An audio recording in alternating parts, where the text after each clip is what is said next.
السلام علیکم ورحمۃ اللہ۔ ناظرین،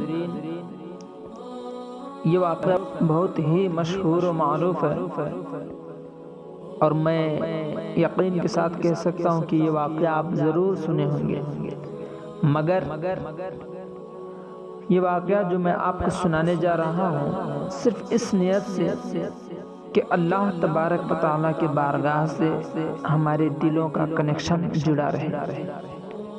ایک شخص حضرت موسیٰ علیہ السلام کے بارگاہ میں آیا اور گزارش کرنے لگا کہ اے اللہ کے نبی، مجھے جانوروں اور پرندوں کی زبان سکھا دیجیے۔ تو حضرت موسیٰ علیہ السلام نے اسے منع فرمایا اور فرمایا کہ یہ بہت ہی خطرناک ہے، تم اس سے دور رہو۔ تو وہ شخص اصرار کرنے لگا تو حضرت موسیٰ علیہ السلام نے اسے کتا اور مرغے کی زبان سکھا دی۔ صبح کے وقت جب اس کی خادمہ نے روٹی کا ایک ٹکڑا کتا اور مرغے کی جانب پھینکا تو مرغے نے جھٹ سے وہ ٹکڑا اٹھا لیا۔ کتا مرغ کے پاس آیا اور اس سے کہا کہ اے مرغ، تو دانا بھی چوگ سکتا ہے اور تجھے پتا ہے کہ کتا دانا نہیں چوگ سکتا، لہذا تو یہ روٹی کا ٹکڑا مجھے دے دے۔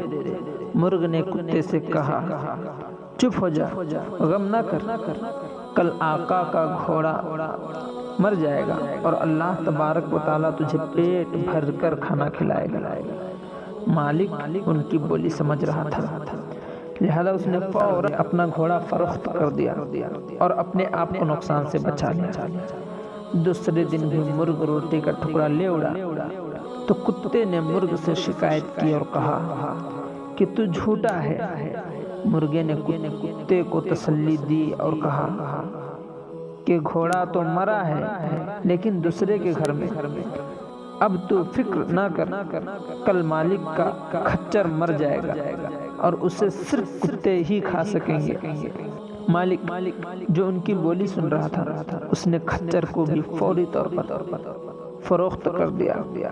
دوسرے دن بھی کھچر کے مرنے کا واقعہ نہ ہوا تو کتے نے مرغے سے سخت شکایت کی کہ تجھے آئندہ کی کوئی خبر نہیں ہوتی، تو ایسے ہی ڈینگے مارتے رہتا ہے، تو جھوٹا ہے۔ مرغ نے کہا ایسا نہیں، بلکہ کھچر دوسری جگہ پر جا کر مر گیا ہے، کل مالک کا غلام بیمار پڑے گا اور جب وہ مر جائے گا تو مالک کتوں کو اور مانگنے والوں کو کھانا کھلائے گا۔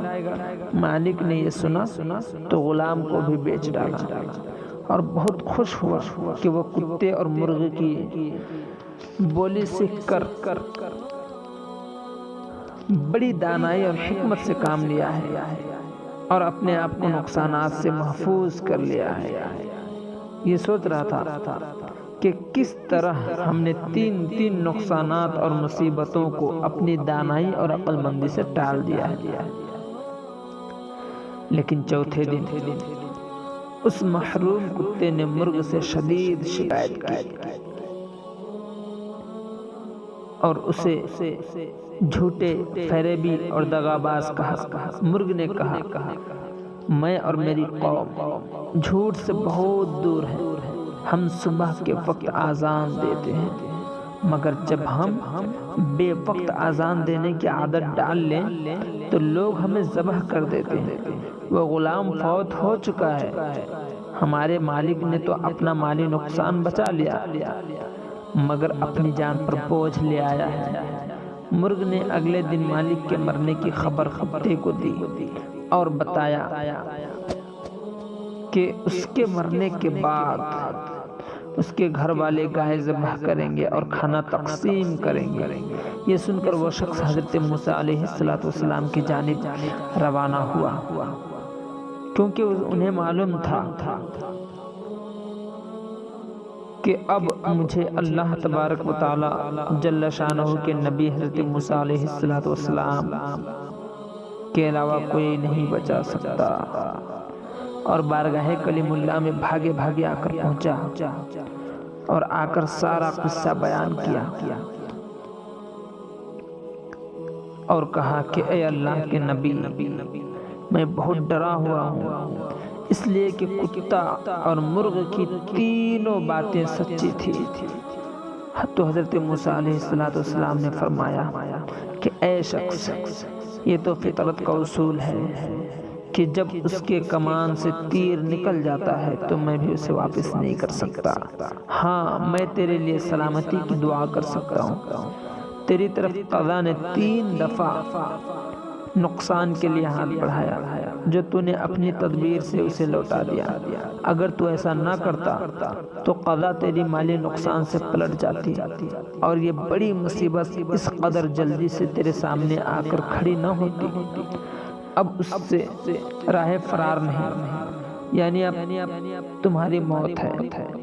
میرے پیارے آقا علیہ الصلوۃ والتسلیم کے پیارے دیوان، اس واقعہ سے ہمیں یہ سبق ملتا ہے کہ کبھی بھی اپنے فائدے کے لیے کسی دوسرے کا نقصان نہیں کرنا چاہیے، ورنہ خود کا بہت بڑا نقصان ہو جاتا ہے۔ اور اللہ کے رسول صلی اللہ تعالیٰ علیہ وسلم کا فرمان بھی تو ہے، کما تدین تدان، تم جیسا کرو گے ویسا پاؤ گے۔ اگرچہ وہ ہمیں شروع میں فائدہ نظر آتا ہے مگر ہمیں صرف نقصان حاصل ہوتا ہے۔ دوسری بات یہ ہے کہ گھر میں جو جانور ہوتے ہیں، اللہ رب العزت ہم پر کرم فرماتے ہوئے ہماری تمام مصیبتوں کو ان جانوروں پر ڈال کر کبھی کبھی ہمیں اپنے کریمی سے بچا لیتا ہے۔ تو ہم اللہ تعالیٰ کی نافرمانی کرنے سے بچیں اور خوب عبادت کر کے خدا کو راضی کریں۔ ہم تمام مسلمانوں کو دعاؤں میں یاد رکھیں۔ السلام علیکم ورحمۃ اللہ، خدا حافظ۔ ناظرین، 1 منٹ رکیے، کہیں آپ واپس تو نہیں جا رہے؟ یقین مانیے ویڈیو بنانے میں کافی محنت درکار ہوتی ہے، تو آپ سے صرف اتنی ہی ریکویسٹ ہے کہ ہماری حوصلہ افزائی کے لیے چینل کو ضرور سبسکرائب کر دیں، ویڈیو کو لائک کر دیا کریں اور ساتھ ہی ساتھ بیل والے آئیکن کو ضرور پریس کیا کریں۔ شکریہ، خدا حافظ۔